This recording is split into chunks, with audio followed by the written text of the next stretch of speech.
Kopsumā pasaulē šobrīd Gins Bilevičs, Nordea ekonomikas eksperts.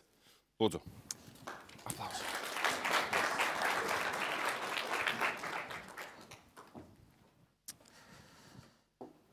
Paldies, Valdi. Vai mani var tur dzirdēt arī pašās beigās? Ja? Viss kārtībā. Ja runājam par investīcijām, tad investīcijās pats svarīgākais, manuprāt, ir laiks. Un pie tāda secinājuma es nonācu tieši šorīt, kad es atnācu uz šo pasākumu. Jo vakar es gāju pārtikas veikalā un pie žurnāla stendiem es apstājos, man uzrunāja žurnāla Kapitāls vāks, tāds oranžs skaists, kaut kas par miljonāriem tur bija. Un es domāju, jānopērk. Dārgs jau viņš ir 5 eiro, bet nopirkšu. Un šorīt es nāku uz šo pasākumu, skatos, tie kapitāli tiek dalīti par velti. Vai slikta investīcija? Varbūt, ka nē, bet droši vien, ka ar to taimingu tā saucamo man šoreiz nepaveicās. Bet kopumā šodien mans uzdevums jums ir iedot mazliet fona informāciju par to, kas notiek pasaulē, jo globālās ekonomikas tendences lielā mērā mums diktē arī, kas mums notiek ar investīcijām dažādos finanšu instrumentos. Un tā mana prezentācija ir galvenokārt par globālo ekonomiku. Ir viens slaids arī par Latviju. Ja mums atliks mazliet laika, tad arī mazliet par Latviju parunāsim, bet šodienas uzsvars tomēr ir uz pasaules tendencēm. Un ja mēs tā vienkāršot gribam skatīties uz to, kas notiek pasaulē, tad īpaši neiedziļinoties, izejot cauri pasaules kartei,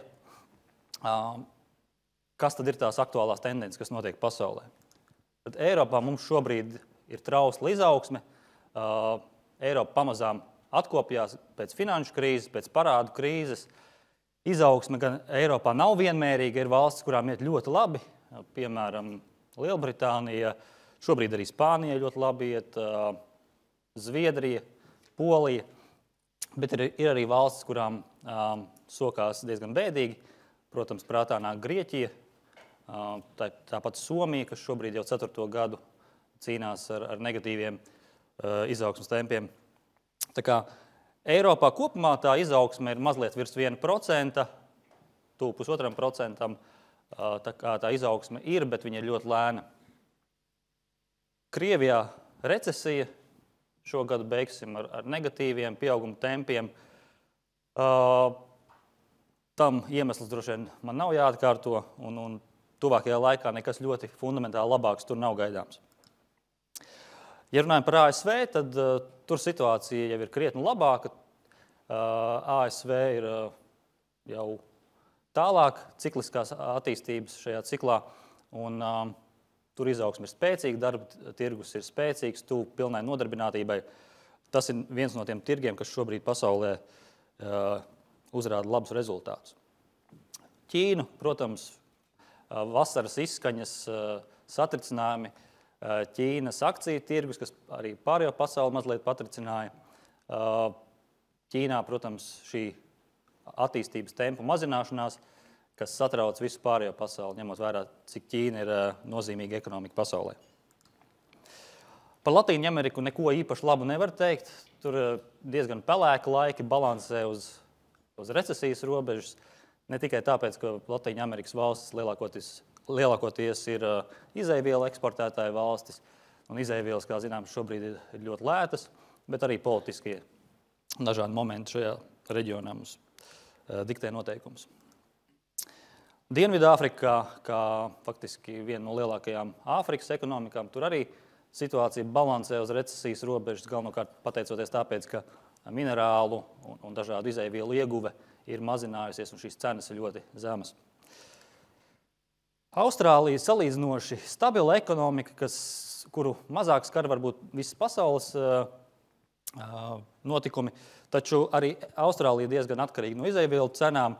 Viņa diezgan spēcīgi sadarbojās starptautiskajā tirdzniecībā ar Ķīnu, līdz ar to arī Austrālija mazliet jūt to, kas notiek šobrīd pasaulē. Bet tāpat Austrālijas izaugsmes tempi ir ap 2–2,5%, kas ir diezgan labi mūsdienās. Un vienīgais faktiski tāds lielais izaugsmes brīnums šobrīd pasaulē, par ko varam runāt, ir Indija, kur attīstības tempi ir virs 7%. Un, tas, protams, galvenokārt tāpēc, ka viņi sāk no diezgan zema līmeņa un viņiem augt strauji ir vieglāk nekā vienai lielai daļai citas pasaules. Tā kā Indija tas reģions, kur šobrīd mēs redzam gan ļoti strauju iedzīvotāju skaita pieaugumu, gan arī ekonomika attīstās labā tempā. Un pateicoties arī zemajām naftas cenām, Indijai kā naftas importētāju valstī, šobrīd tā pasaules izēvielu zemo cenu konjunktūra ir diezgan labvēlīga. 2015. gads mums iezīmē pirmo gadu kopš 2009. Gada ar viszemāko globālās izaugsmes tempu. Tas būs apmēram 3,1% šajā gadā. Tad, ja ņemam vērā to, ka iepriekšējos gados pēc finanšu krīzes globālā ekonomika ir augusi apmēram 3,5%, tad šobrīd tas temps ir nokrities līdz 3%.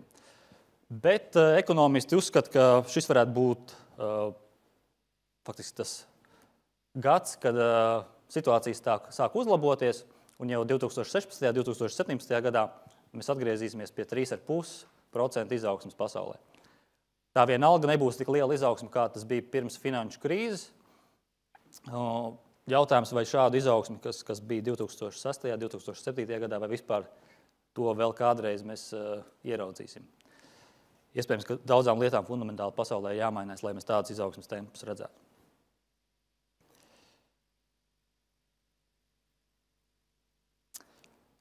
Protams, investoram ir svarīgi, kas notiek ar procentu likmēm, jo tās lielā mērā arī diktē dažādu ieguldījumu ienesīgumu.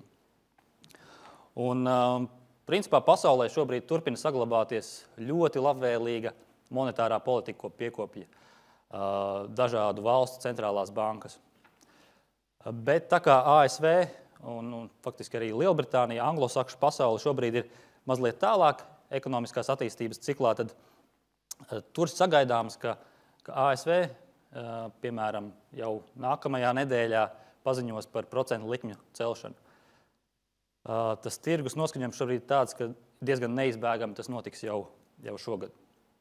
Un tas nākotnes kāpuma temps varētu būt par 100 bāzes punktiem, par 1% punktu katru gadu 2016. un 2017. gadā. Ja runājam par Lielbritāniju, tad tur procentu likmes arī mēs sagaidām, ka tiks celtas, bet tas notiks tuvāk nākamā gada vidum. Kas attiecas uz Eiropas centrālo banku un eirozonu, tad, lai gan pagājušā nedēļā Mario Draghi lika tirgiem vilties ar netik agresīvu monetārās stimulēšanas pasākumu kopumu, ko viņi atkal ir ieviesījis, tad joprojām šī negatīvā procentu likme, kas šobrīd ir 0,3% bankām, šī aktīvu pirkšanas programma, kas tiks pagarināta līdz 2017. gada marta beigām, tas viss padara šobrīd to monetāro vidu diezgan labvēlīgu izaugsmē Eiropā. Un tas pats arī Japānā, kas cīnās diezgan ilgstoši jau vairākas dekādas ar diezgan zemiem izaugsmes rādītājiem, ar deflāciju. Arī tur monetārā politika saglabāsies diezgan stimulējoši. Un tas galvenokārt, protams, arī saistīts līdzīgi kā Eiropā ar to, ka deflācija ir zema un piemēram, Eiropas centrālās bankas galvenais mērķis sasniegt tuvu 2% inflāciju.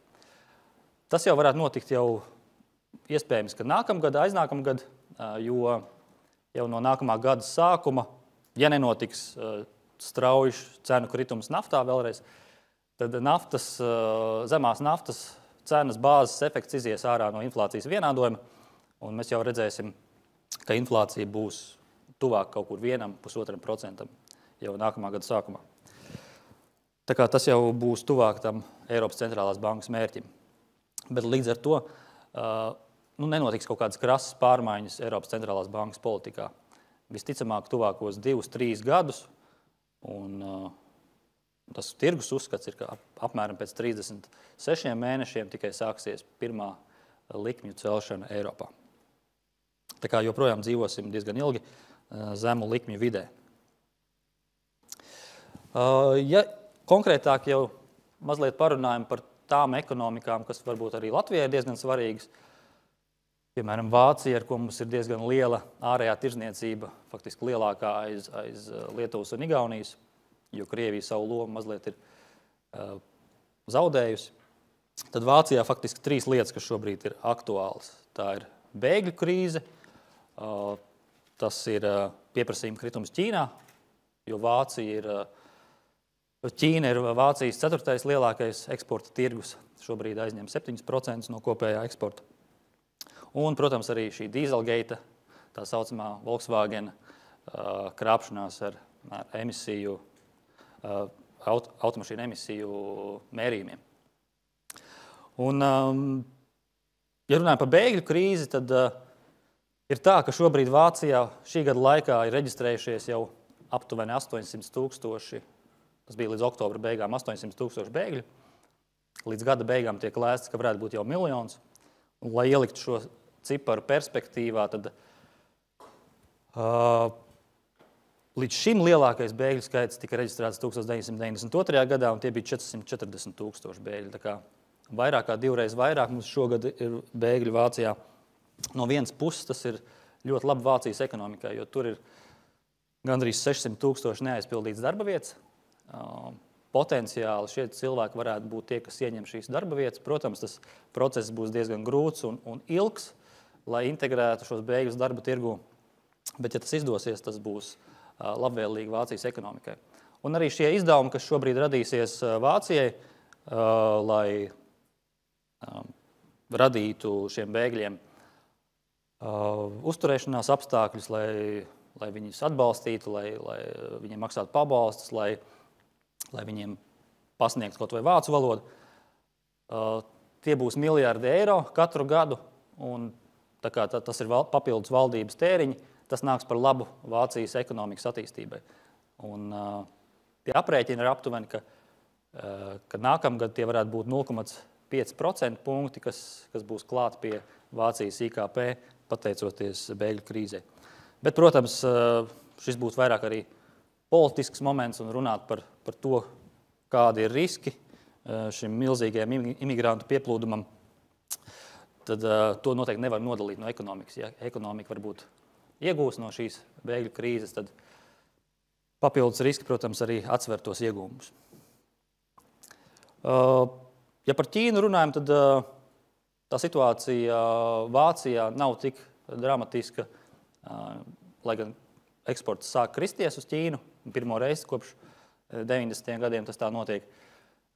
Diezgan labi kompensē Ķīnas tirgu šobrīd ASV un Lielbritānija, pateicoties viņu labai izaugsmē un pateicoties tam, ka eiro ir salīdzinoši vājš pret ASV dolāru, pret Lielbritānijas mārciņu. Un dīzelgeita, jā, šobrīd gan izskatās, ka tāda krasa situācijas maiņa nenotiek. Pārdošanas dati neliecina, ka patērētājs kaut kādā veidā sodītu Volkswagen vai Vācijas autobūvas industriju par to, ka viņi ir krāpušies ar šiem mērījumiem. Un Volkswagens, protams, ir autobūvas flagmanis Vācijā. Te ir puse no pagājušajā gadā saražotajiem nepilniem 6 miljoniem automobīļu. Tā kā pagaidām tur situācija īpaši nav pasliktinājusies. Jā, protams, Volkswagens droši vien dabūs maksāt lielas summas, lai savu vārdu mazliet mēģinātu uzspodrināt un arī kompensētu zaudējumus, kas radušies cilvēkiem, kas ir iegādājušies šīs automašīnas. Taču kopumā uz ekonomiku tas pagaidām izskatās, ka sliktu iespaidu neatstāja. Krievija, protams, joprojām ir svarīgs spēlētājs pasaulē un arī Latvijai, kā ārējā tirdzniecībā ar Krieviju. Taču Krievijā tā situācija ir diezgan slikta. Šogad, kā jau minēju, ekonomikas izaugsme būs negatīva, mīnus 3,7% aptuveni. Un šī ekonomikas izaugsme būtu vēl sliktāka, ja Krievijas valūta, ja Krievijas rublis netiktu zaudējis savu vērtību diezgan būtiski. Jo faktiski iedzīvotāji šobrīd ar savu pirktspējas kritumu ir tie, kas iznes lielo smagumu no Krievijas izolēšanas un no Krievijas un no naftas cenām zemajām.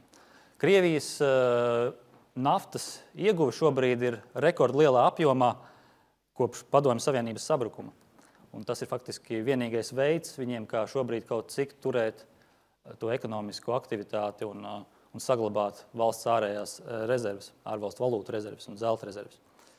2014. gada laikā Krievijas rezerves nokrita gandrīz par trešdaļu līdz $350 miljardiem, un šobrīd pēdējā gada laikā aptuveni ap to ciparu arī grozās, tātad būtisks kritums tur vairs nenotiek, bet tas lielā mērā pateicoties tam, ka naftas cena ir vairāk vai mazāk stabilizējusies un rubļa vērtība ir būtiski kritusies.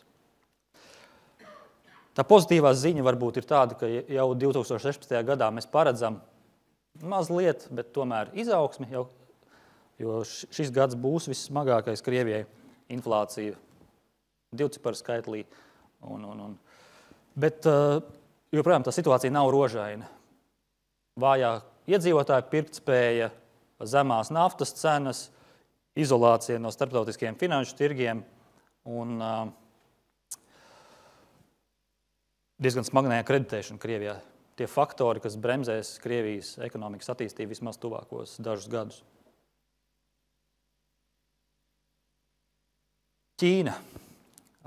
Milzīgs tirgus, un tiklīdz Ķīnas puķis sāk zaudēt savu uguni, to sajūt arī visu pasauli. Pēdējie dati par ārējo tirzniecību Ķīnā novembrī liecina, ka ir diezgan būtisks gan importa, gan eksporta kritums. Tie cipari bija ap 7–8% pret iepriekšējo gadu. Pozitīvā ziņa šeit gan ir, ka tas kritums, piemēram, importā ir galvenokārt saistīts ar to, ka cenas importam ir samazinājušās, nevis apjomi. Bet jebkurā gadījumā Ķīna iziet diezgan būtisku transformāciju no ekonomikas, kas ir balstīta uz ražošanu, un tā vēlme ir lai ekonomika būtu vairāk balstīta uz privāto patēriņu, uz pakalpojumu sektoru. Bet šis uzdevums Ķīnai nav viegls, ņemot vērā to, cik šobrīd arī grūti klājas pārējai pasaulē un sevišķi tiem tirgiem, ar ko Ķīna aktīvi sadarbojas. Tas jautājums, vai Ķīnā notiek piezemēšanās, droši vien vairs nav aktuāls jautājums, cik smaga būs piezemēšanās, vai tā būs lēzena, vai tā būs smaga. Pagaidām izskatās, ka tā būs lēzena, tāpēc, ka Ķīnas valdība ir diezgan daudz vēl instrumentu, lai kaut kā pārvaldīt šo Ķīnas attīstības tempu samazināšanos. Tie ir gan finanšu tirgi, kur Ķīnas valdība var iesaistīties. Viņi pamazām arī mazina savu procentu likmi, lai stimulētu ekonomiku. Tā kā vēl pietiekami daudz instrumentu ir Ķīnai, lai pārvaldītu savus ekonomikas tempa kritumus. Mazliet jau pieskāros naftai, kas ir faktiski svarīgākā izēviela šobrīd pasaulē un kas lielā mērā ietekmē daudzu valstu tautsaimniecības izaugsmi. Protams, tā ir būtiska un ļoti būtiska tām valstīm, kas ir naftas eksportētāja valstis, un zemā naftas cena viņām nevienam nav noslēpums, ka nenāk par labu. Problēma ir tāda, ka šobrīd ieguves apjomi ir ļoti lieli, piedāvājums tirgu ir liels, pieprasījums, lai gan kāpj. Jūs redzat, 15. gada pieprasījuma apjoms ir būtiski palielinājies par 1,5 miljardiem barelu dienā, salīdzinājumā ar iepriekšējo gadu. Tomēr piedāvājums ir vēl krietni lielāks. Un tas galvenokārt tāpēc, ka naftas eksportētāju valstu kartelis, jeb OPEC, nav samazinājis savus ieguves apjomus ar mērķi izspiest augsto izmaksu ražotājus no tirgus. Daudz gaidīja, ka tas notiks ātrāk, ka šie augsto izmaksu ražotāji aizies no tirgus vai samazinās savus apjomus, bet šobrīd izskatās, ka tas nenotiek tik strauji. Pirms dažām dienām OPEC bija sanāksme, kur viņi lēma, ka viņi turpina šo savu iesākto politiku un nesamazinās ieguves apjomus, centīsies noturēt savu tirgus daļu. Un tā ir slikta ziņa naftas cenai. Uzreiz redzējām dažu procentu kritumu naftas cenā. Šobrīd pie $40 par barelu, kas ir faktiski pēdējo 7 gadu zemākais punkts. Tā problēma ir tāda, ka šādu naftas cenu investīcijas naftas ieguvē, investīciju projektos tiek bremzēts. Pēdējie 2-3 gadi investīcija apjoms katru gadu krītās par aptuveni 20%, kas neizbēgami atstās iespaidu uz naftas cenu nākotnē. Neinvestējot tagad, mēs faktiski dzīvojam uz nākotnes rēķina. Un jautājums, cik garš būs šis periods, kad naftas cena ir zema, tas paliek atklāts, vai tas būs gads, vai 2, vai 3. Bet gadījumā, ja mēs strauji nepāriesim uz alternatīvas enerģijas veidiem, kaut kādā brīdī tai naftai tā cena ies uz augšu.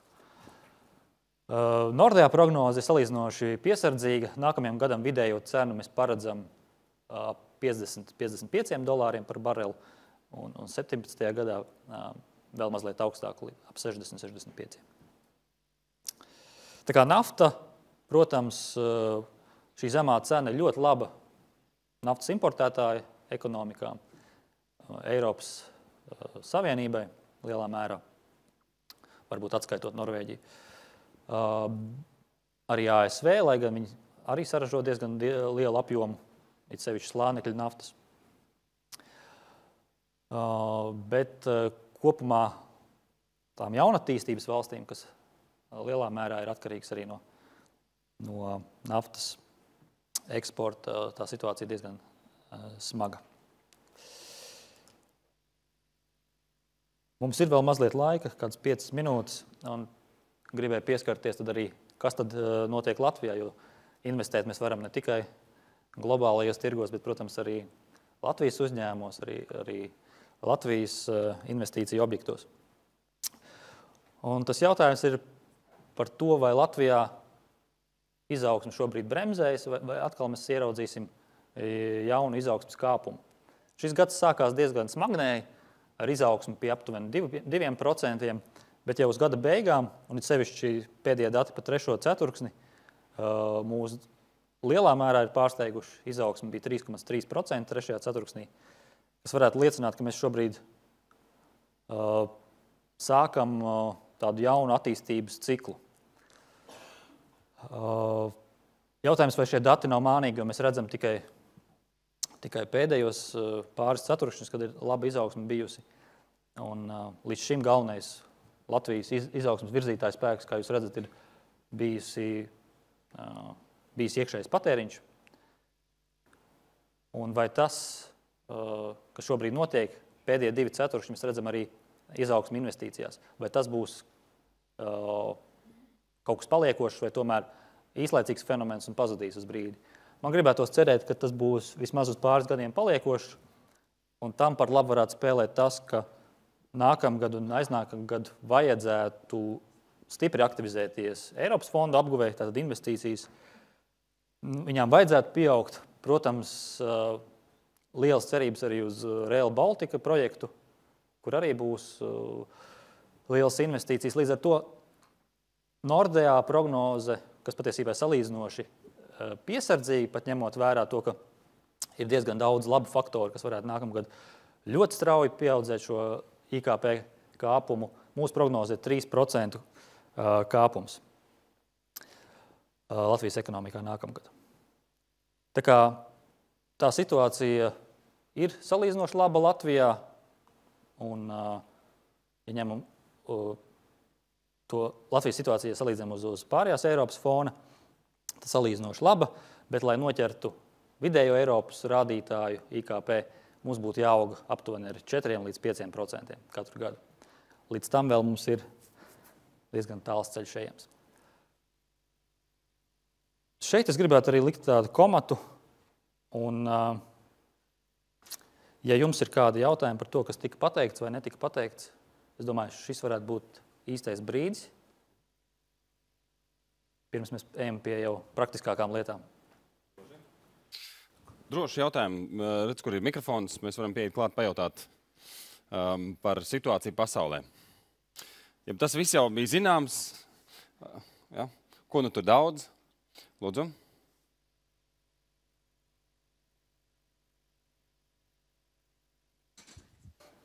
Paldies, Gint, par prezentāciju. Man sauc Artis Zablockis, firma Caterpillar. Jautājums sekojoši, tu pieminēji par monetāro politiku, centrālās bankas lēmumus un arī Feda plānotos lēmumus. Saki, lūdzu, tepat laikā tu minēji, ka centrālās bankas lēmums rada pozitīvu vidi investīcijām un tirgumu kopumā, bet to, ko mēs redzējām akciju tirgos, ka burtiski minūtes laikā pēc Draghi paziņojuma tirgus Eiropā sabruka aptuveni pa 2%, un, ja nemaldos, ASV vēl pa kaut kādu 1,5%. Jautājums ir sekojoši, ko tad īsti tirgus gaidīja no tā Draghi paziņojuma? Ziņas bija labas, bet laikam netik labas, ja? Jā, paldies, Arti, ļoti labs jautājums. Tādam cilvēkam, kas varbūt no malas skatās šos procesus un ikdienā nav tik iesaistīts finanšu tirgu analīzē, varētu likties paradoxāli, kāpēc Eiropas centrālā banka palielināja savus monetārās stimulēšanas pasākumus, bet tirgus reaģēja pilnīgi pretēji, negatīvi. Tā problēma ir tāda, ka tirgus bieži vien ir kaut kādās vairāk vai mazāk pamatotās vai nepamatotās gaidās. Un šoreiz bija tā, ka tirgus gaidīja vēl agresīvāku Mario Draghi paziņojumu. Tirgus gaidīja, ka tiks samazināta procentu likme līdz mīnus 0,4 vai mīnus 0,45. Tirgus gaidīja to, ka tiks palielināts aktīvu pirkšanas apjoms vismaz līdz 70 miljardiem eiro mēnesī, nevis 60, kā tas ir šobrīd. Un tirgus gaidīja vēl plašāku aktīvu kategoriju, kas tiks pirkta. Un šīs tirgus gaidas jau tiek iecenotas uzreiz dažādu finanšu instrumentu cenās. Tā skaitā gan akciju cenās, gan valūtas kursos. Un kā mēs redzējām brīdi pirms šī paziņojuma, eiro-dolāra kurs bija kaut kur 1,05, 1,06. Iznāca šis paziņojums, tirgus ļoti vīlās, ka viņš nav tik labs, kā viņi gaidīja. Un uzreiz redzējām akciju cenu kritumu, uzreiz redzējām dolāra vērtības kritumu par aptuveni 300 punktiem. Tā kā, jā, ļoti labs jautājums. Brīžiem tirgi jau pirms paziņojumiem pozicionē sevi kaut kādā veidā, un tik līdz šis paziņojums ir neatbilstošs šai pozīcijai, tad notiek diezgan pamatīgas korekcijas. Bet runājot par tām korekcijām, jautājums, cik ilgi būs tāda situācija, ka it kā naudas ir gan, tā nauda viss nonāk vairāk vai mazāk kaut kādos vērtspapīros un citos ieguldījumos, un faktiski veidojas tāds burbulis. Cik ilgi viņš veidosies, vai tas var būt bezgalīgi, vai tomēr mēs gaidām, ka kaut kas mainīsies centrālo banku politikā? Par tiem burbuļiem runājot, es esmu pilnīgi pārliecināts, ka ik viens burbulis reiz sprākst. Jautājums ir, kas notiek šajā sprādziena brīdī, vai tur apkārt ir daudzi, kas cieš no šīs sprādziena, vai tas ir tāds maziņš sprādzieniņš. Tā problēma ir tāda, ka šī naudas masa, kas it kā iet, un kurai būtu jāiet reālajā ekonomikā, viņa lielā mērā šobrīd paliek komercbanku rīcībā. Un viņa neaiziet līdz reālajai ekonomikai divu iemeslu dēļ, tāpēc, ka bankas ir piesardzīgas, ņemot vērā iepriekšējo pieredzi, un finanšu krīzi vēl daudz nav aizmirsuši. Un otrs iemesls, un pat būtiskāks iemesls, tas, ka arī reālā ekonomika, uzņēmumi, iedzīvotāji, viņi arī ļoti piesardzīgi. Viņi redz, ka pasaulē neiet tik labi, kā varētu vēlēties, ka tirgi ir sarežģīti, noskaņojums ir diezgan tāds mainīgs un pesimistisks, ģeopolitiskie konflikti var būt nogaidīti. Tas ir tas, ko es runāju par šo pašā sākumā, par, nezinu, kā latviski pateikt, taimingu. Kad īsti iet iekšā tirgu, kad veikt investīcijas, kad domāt par jaunām lietām. Un šobrīd izskatās, ka tas noskaņojums nav vēl krasi pamainījies, lai nauda ieiet reālajā ekonomikā. Viņi paliek vairāk vai mazāk banku kabatās, atgriežās pēc tam atpakaļ Eiropas centrālajā bankā kā banku depozīti, par kuriem tiek maksāti negatīvi 5%. Piedod, es uzdošu vienu filozofisku, bet ķecerīgu jautājumu. Nepieaugot, piemēram, Eiropā iedzīvotāju skaitam, uz kā rēķina tai izaugsmē vajadzētu notikt, ja būsim reāli cilvēki tāpat dzīvo ok. Es saprotu, Latvijā vajadzētu uzlaboties situācijai, bet tur tāpat ir labi. Uz kā rēķina vispār tā ekonomika augt? Varbūt beidzot mēs esam nonākuši pie tā, ko sauc par sustainability. Patiesībā ļoti labs jautājums, un droši vien, ka to nav iespējams atbildēt minūtes laikā, bet arī man ir bijušas šādas pārdomas, un galvenokārt tas saistīts tāpēc, ka ar to, ka šī Eiropas iedzīvotāju demografiskā struktūra ir tāda, ka bez pieplūduma no citām valstīm vai straujas dzimstības pieauguma izaugsmē īsti nav pamata. Ja nebūs jaunu asiņu, kas strādās, visticamāk, būs tāda diezgan ilgstoša stagnācija. Tagad mēs saprotam, kāpēc ir spēki, kas kurbulē Āfrikā nestabilitāti. Ja? Sazvērstības teorijām kāds tic, kāds netic, bet jā, tas droši vien ir diezgan laicīgi, ka šobrīd tieši nāk iekšā jaunas darba rokas, kas teorētiski varētu būt šis nākotnes izaugsmes dzinulis. Vai tas dara Latvijai? Latvija ir interesantā situācijā, jo neviens jau īsti neraujās uz to Latviju strādāt. Mums īstenībā vajadzētu darīt vairāk, lai mums ir, vai ne? No ekonomikas viedokļa, protams, jā, pilnīgi noteikti. Šeit atkal tad... Bet neviens jau nav tīrs ekonomists, neviens nav tīrs politiķis un neviens nav tīrs nacionālists, kurš teiks, ka ne, mums nevajag nevienu. Tikai latvieši. Labi. Vēl kāds jautājums Gintam? Jā, droši. Rektur, un ir arī kāds iesūtīts īziņās. Redz, ka tur? Jā, paldies Gintam par izsmeļošo prezentāciju un informāciju, kas tajā bija iekļauta. Mani sauc Ervīns Everis, pārstāvu apdrošināšanas kompāniju Ergo. Un mans jautājums būtu Gintam par tavu redzējumu, tavām prognozēm attiecībā uz Eiropas izaugsmi, tādā ilgtermiņa perspektīvā, teiksim, 10 un varbūt pat vairāk gadi, pieņemot, ka pat pēkšņi mēs atradīsim nepieciešamās darba rokas, jā, nezinu, vai viņi te sadzims, vai mēs viņus kaut kā importēsim, bet ņemot vērā to, ka Eiropas Savienība kā tāda ir diezgan smagnējs un birokrātisks mehānisms, nodarboties ar uzņēmēju darbību šeit ir ļoti, ļoti dārgi, ņemot vērā dažādas prasības uzņēmēju darbības veikšanai, dažādas regulas, kuras mēs zinām nepaliek vieglākas, bet ar katru gadu arvien grūtākas un smagākas, ņemot vērā mūsu lielās augstās sociālās garantijas, mūsu prasības pēc darba spēka, aizsardzību un tā tālāk. Rezultātā, kā es teicu, tas viss noved pie tā, ka nodarboties ar uzņēmēju darbību šeit ir ļoti, ļoti dārgi. Mūsu ražošanas un pakalpojumu sniegšanas izmaksas ir salīdzinoši augstas. Vai Eiropai, ņemot vērā visu šo te, kopā ir kaut kādas perspektīvas tiešām nonākt pie tādas, varbūt ne straujas, bet vismaz mērenas izaugsmes ilgākā laika periodā, salīdzinot ar visu pārējo pasauli, pārējām pasaules ekonomikām? Paldies. Jā, paldies. Labs jautājums. Es domāju, ka tā kā Eiropas ekonomika ir salīdzinoši jau tāda veca un pieredzējusi, mums nav nekāda pamata domāt, ka mums būs strauja izaugsme. Jā, tas var būt kaut kāds lēciens vienā vai otrā gadā, bet ja mēs paņemam tādu, teiksim, 10, 20 gadu perspektīvu, tad Eiropa jau augs ar 2% gadā vidēji. Tas būs labi. Ja augs ar 2,5% gadā, tas jau būs izcili.